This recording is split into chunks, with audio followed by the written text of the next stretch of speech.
అమ్మా అన్నయ్య లేడా? లేడు బిడ్డ, ఏదో ఫోన్ వస్తే బయటికి వెళ్ళిండు. అన్నయ్య ఆకలి అవుతాడని చెప్పిండు, తిందామని చెప్పిండు, అప్పుడే బయటికి వెళ్ళిపోయిండా? వాళ్ళ ఫ్రెండ్ సురేష్ ఫోన్ చేసిండు బిడ్డ, బస్ స్టాండ్ దాకా పోయేస్తానని పోయిండు. సరే అమ్మా.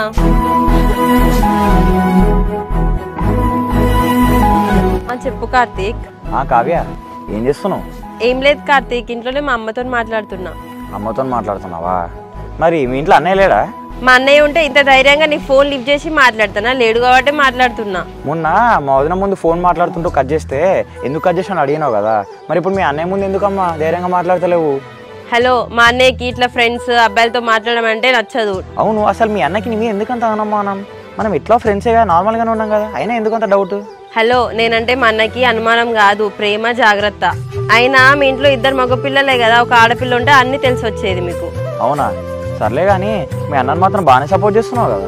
అవును, మరి మా అన్నకి నేను కాకపోతే ఇంకెవరు సపోర్ట్ చేస్తారు? మా అన్న తర్వాత ఇంకెవరైనా నాకు. సర్లే కానీ ఇంకేంటి విశేషాలు? రేపు వస్తున్నావా కాలేజ్కి? వస్తున్నా. కార్తీక్, మా అన్న వస్తున్నాడు, మళ్ళీ చేస్తా, బాయ్. హలో హలో,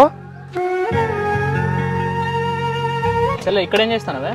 ఏం లేదన్న, మా ఫ్రెండ్ కార్తీక ఫోన్ చేస్తే దాంతో మాట్లాడుతున్నా. అవునా అన్న చెల్లె, నీ ఫ్రెండ్స్ అందరూ నాకు తెలుసు కానీ మరి కార్తీక ఎవరే? ఈ కార్తీక నీకు తెలియద్ది అన్న, మొన్న డిగ్రీ ఫస్ట్ ఇయర్ లోనే పరిచయం అయింది. మన విలేజ్ కాదన్న, పక్క ఊరు అంట వాళ్ళది. అవునా అన్న చెల్లె, మరి సరే తిన్నావా? తినలే అన్న, ఇద్దరం కలిసి తిందామని చెప్పి నువ్వు బయటికి వెళ్ళిపోయినావు. అవునా అన్న చెల్లె, సరే పోయి తిందాం మరి.